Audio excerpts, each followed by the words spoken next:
Prince Harry's U.S. immigration records should be unsealed in the light of revelations about drug taking in his recent book. A conservative think tank will argue in a federal court next week. The Heritage Foundation is suing the U.S. government to find out if it acted according to procedure when it granted the Duke of Sussex a U.S. visa.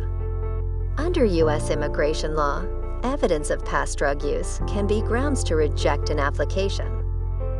The case will be held in front of a federal judge on June 6 at the U.S. District Court for the District of Columbia.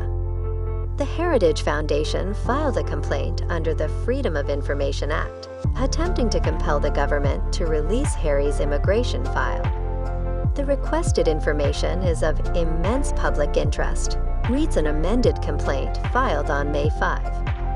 Widespread and continuous media coverage has surfaced the question of whether DHS, Department of Homeland Security, properly admitted the Duke of Sussex in light of the fact that he has publicly admitted to the essential elements of a number of drug offenses in both the United States and abroad. It continues.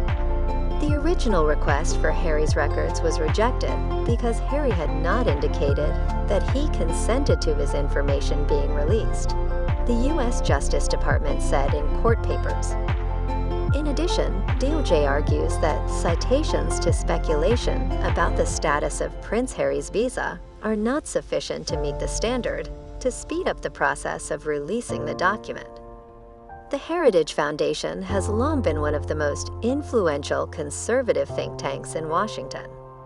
Niall Gardiner, director of the foundation's Margaret Thatcher Center for Freedom, tweeted on Thursday that there was a public interest in disclosing Harry's records.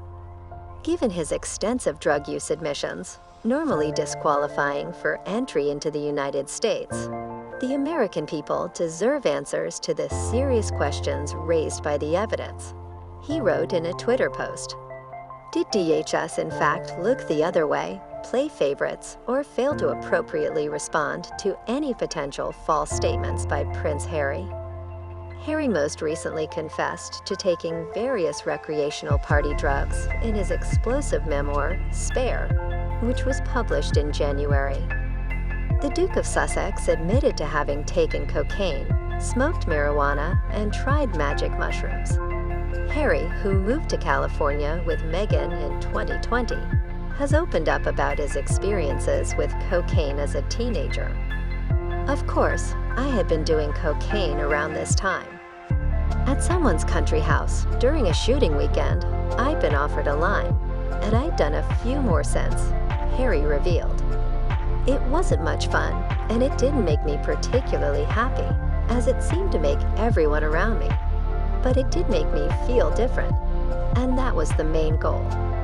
Harry described himself as a deeply unhappy 17-year-old boy willing to try almost anything that would alter the status quo. Elsewhere in the autobiography, the fifth in line to the throne discussed graduating from smoking tobacco to weed during his days at Eton College, as well as revealing that he tried magic mushrooms during a trip to the United States. Harry said he briefly stayed at actor Courtney Cox's house, where we spotted a huge box of Black Diamond mushroom chocolates. And he and a friend ate several and washed them down with tequila. Prince Harry's autobiography was not the first time the royal had touched upon his recreational drug use when he was younger. He previously spoke with Oprah Winfrey of how he abused drugs and alcohol in his late 20s and early 30s as a coping mechanism for the pressures of royal life. I was willing to drink. I was willing to take drugs, he said.